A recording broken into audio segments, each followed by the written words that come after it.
everybody, we're here again doing some more propagation, and the subject we're going to concentrate on today is leaf cuttings.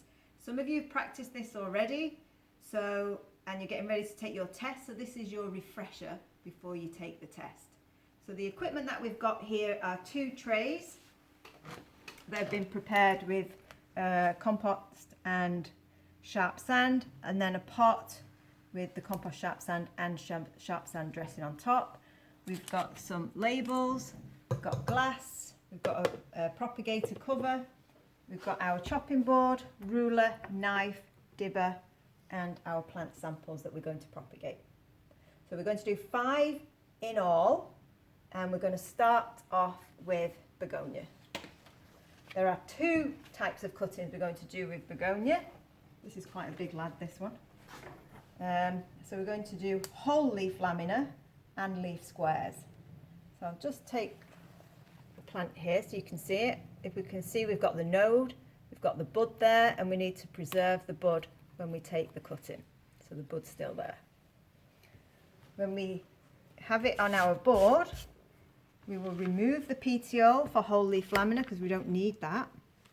And then we have our leaf on the underside facing us so that we can see the veination of it. And we're just going to do a few cuts across the veins.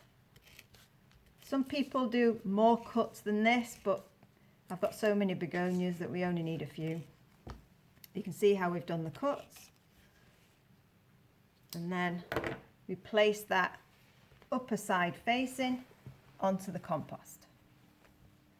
We then have to do the second type, so that one was whole leaf lamina, which is leaf squares. So again, we'll remove, preserving the bud, and then we're going to do a square from this.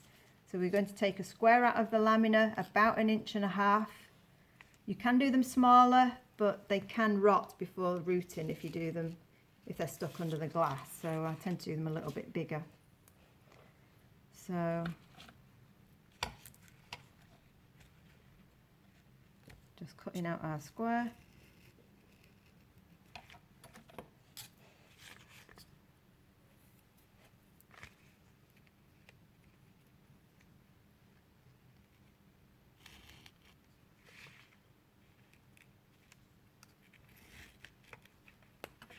It should just pop out like that, and then that can get placed with our begonia whole leaf lamina, and these will get placed, a label inserted with the plant name, your name and the date, and then the leaf goes, the glass goes on top of the leaf, giving top pressure to force it to have pressure onto the soil surface on the underside, and then we'll get rooting where we've cut the leaf, and again around the leaf square, little babies.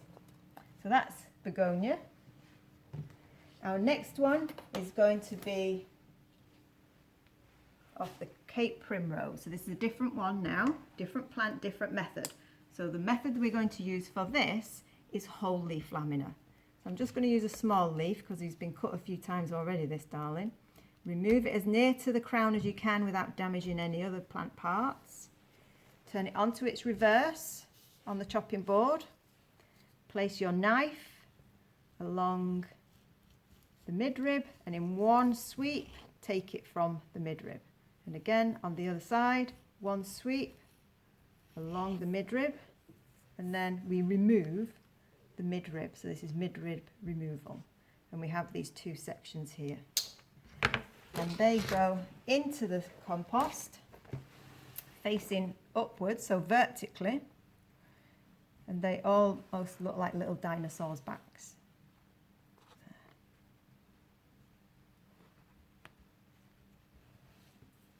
The other one. So a little groove in the compost with your dibber. Place that in. Bring the compost back around it to make sure it's upright. So that's that one. Now the next one we're going to do is leaf sections from a monocot. And that's going to be using our mother-in-law's tongue. So in this instance, we can take off a leaf again from low down the base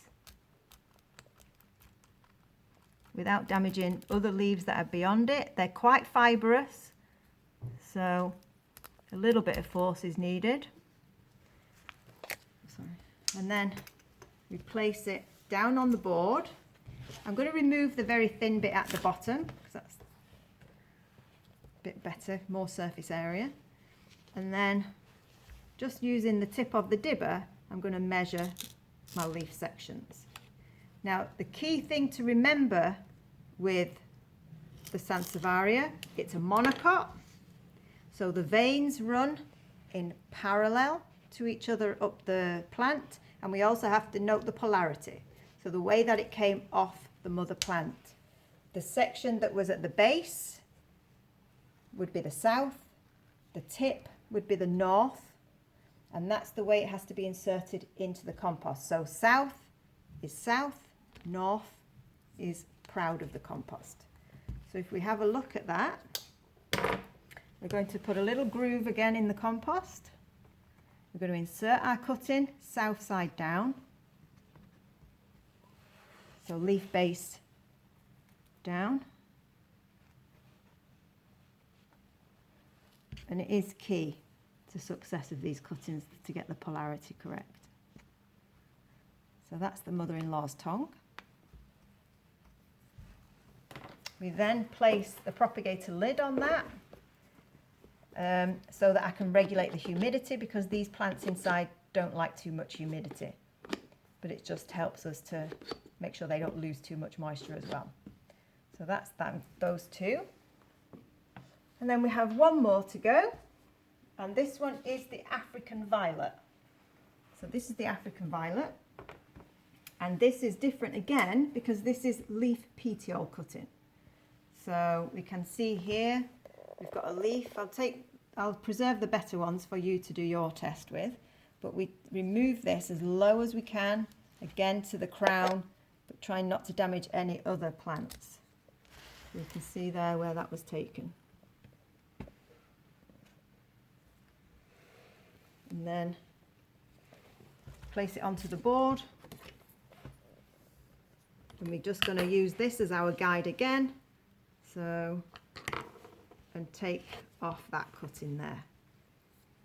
I do them straight, some people do it on an angle, but they always work. So just one cutting in this pot so it can go in the middle. It can get inserted in so that the leaf bases are almost touching the surface. And that's it, very simple. So just to recap, we've had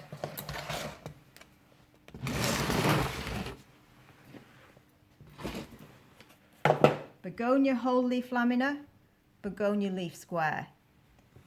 We've got Cape primrose, removal of the midrib. We've had monocot sections using the mother-in-law's tongue, and we've had leaf petiole cutting using the African violet. And that is leaf cuttings that you need to know for your test. So hopefully 100% everybody. See you tomorrow.